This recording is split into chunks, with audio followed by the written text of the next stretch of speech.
Hola, hoy hablaremos sobre programas de ajuste estructural y el rol compensador de las políticas sociales. En este capítulo mostraremos las interrelaciones entre programas de estabilización, los ajustes orientados hacia el crecimiento económico y la necesidad de implementar políticas sociales mediante programas asistencialistas y focalizados como rol compensador del Estado para reducir los costos asociados a estos. La relación entre estabilización y ajuste estructural. En la búsqueda de objetivos de desarrollo, como crecimiento económico, equidad, erradicación de la pobreza o protección del medio ambiente, los países sufren un proceso de cambios internos y externos a los cuales tienen que adaptarse. Entendamos como estabilización al conjunto de programas que generan las condiciones previas para sentar las bases del crecimiento y cambio estructural. Estas se diseñan para corregir los desequilibrios externos como el déficit en la balanza de pagos y desequilibrios internos como el déficit fiscal insostenible. En resumen, la estabilización busca un equilibrio entre la demanda agregada y la oferta agregada. Mientras que la estabilización está relacionada con la adaptabilidad de la economía a los cambios, mediante los ajustes se van introduciendo cambios fundamentales de la estructura de la economía. Estos alteran la forma en cómo la economía produce e incrementa la eficiencia productiva, básicamente a través de la competencia. Ante cambios favorables, los hacedores de políticas económicas deben maximizar los beneficios, y ante cambios negativos, como una recesión mundial, se debe buscar adaptarse con el menor costo social posible. Los ajustes buscan promover la eficiencia económica e introducir a la economía en un crecimiento sustentable, incrementar la participación del sector privado creando un marco jurídico confiable que regule los derechos de propiedad. Entonces, el nexo entre la estabilización y los ajustes son las llamadas reformas estructurales, que tienen como objetivo transformar las economías en modernas, liberales, competitivas y orientadas al exterior. Los ajustes generan costos sociales que son inevitables. Estos deben estar acompañados de un conjunto de medidas asistencialistas y temporales, no solo por justicia social, sino para no poner en peligro la existencia de estos cambios. Por ejemplo, pongamos el objetivo de cruzar el desierto. Un grupo de personas lo va a lograr, pero otra parte va a requerir ayuda para lograrlo, y es allí donde los asistes temporalmente hasta que todos logren el objetivo de cruzar el desierto. Continuando con la exposición, hablaré los efectos de un programa de ajuste estructural.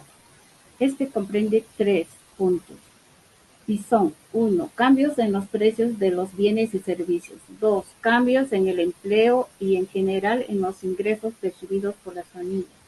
Y 3. Cambios en la provisión de servicios públicos.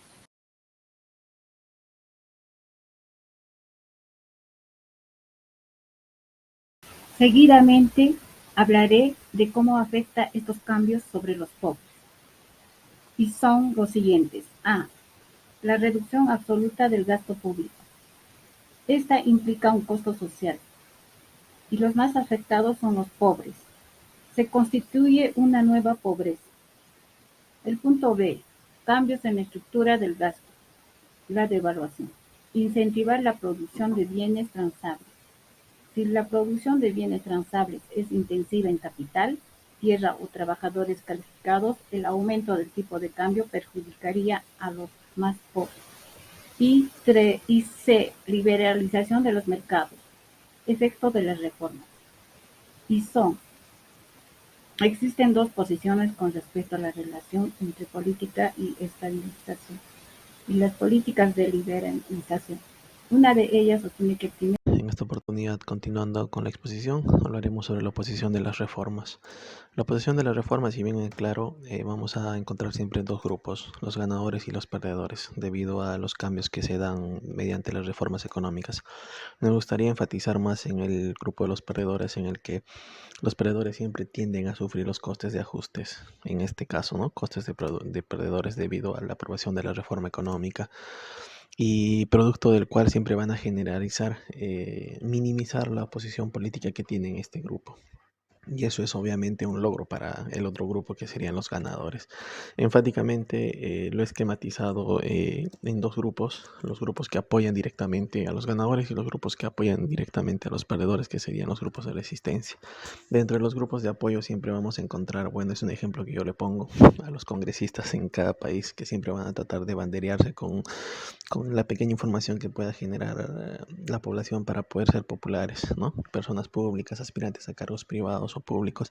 Y en el otro grupo vamos a encontrar a los empleados públicos, sindicatos, empresarios privados. ¿Por qué este grupo? Porque son las empresas privadas o públicas en gran dimensión quienes pierden tras la reforma económica y a su vez despiden a los trabajadores o minimizan los sueldos de los trabajadores. Asimismo, puedo resumir de que los pobres geográficamente dispersos y más preocupados por luchar para sobrevivir, aceptan o no acepten las reformas, estos nunca van a poder hacer sentir su voz. ¿Cómo compensar el costo social de ajustes? Se produce escasez de recursos, obviamente, ¿no? Tras la reforma económica. Sin embargo, podemos mencionar de que a nivel internacional existen programas de compensación social en el que van directamente focalizados a una población objetiva, priorizando más a los de extrema pobreza, ¿no? Para cual poder asignar los recursos a cada comunidad. Muchas veces estos proyectos o estos programas difieren de las necesidades que cuenta la población, pero sin embargo, tras la recepción de una información errónea por parte de cada familia, van a ser tal vez mal utilizados estos recursos, porque muchas familias no pobres van a tratar de parecerse a familias pobres tras la información que recaban las instituciones que focalizan, ¿no? En Perú contamos con Foncodes desde 1991, que ya más adelante el compañero les va a profundizar. Continuando con la exposición, el caso peruano Foncodes. En 1990, el Perú inició un programa de estabilización y de ajuste estructural profundo. Simultáneamente, se creó el programa de emergencia social que duró 6 meses. A mediados de 1991 se instauró el Fondo Nacional de Compensación y Desarrollo Social, llamado Foncodes. En enero de 1992 se estableció el Programa Nacional de Apoyo Alimentario, mientras que en junio del mismo año se reactivó el Ministerio de la Presidencia, el cual reunió a las diversas instituciones que venían desarrollando programas sociales. Foncodes, ¿qué es? Es un organismo público descentralizado creado mediante el Decreto Legislativo 657. Tiene autonomía funcional, económica, financiera, administrativa y técnica. ¿Cuál es su objetivo? Su objetivo general es de transferir capital a nivel local, financiando pequeños proyectos de infraestructura económica y social. Estos proyectos están orientados a mejorar la calidad de vida de la población pobre. Importante, Foncodes no ejecuta los proyectos, sino que entrega el financiamiento a proyectos formulados por iniciativa de la propia comunidad. Asimismo, Foncodes financia proyectos en 4 áreas: asistencia social, infraestructura económica y generación de ingreso y empleo. La propuesta de la UNICEF, el ajuste con rostro humano. En dicho documento, demuestra en primer lugar la insuficiencia de los métodos convencionales de ajuste desde una perspectiva de protección hacia los grupos más vulnerables. Su punto de partida es un hecho empírico: la situación de los pobres ha empeorado con el ajuste. Sin embargo, si se trata de buscar algún culpable de la pobreza, este es el ajuste como una política aislada. Es así como surge la propuesta de un ajuste con un rostro humano, un enfoque que agrega una dimensión de alivio de la pobreza a partir de la implementación de políticas, diseño de políticas y evaluación de niveles de vida, etc.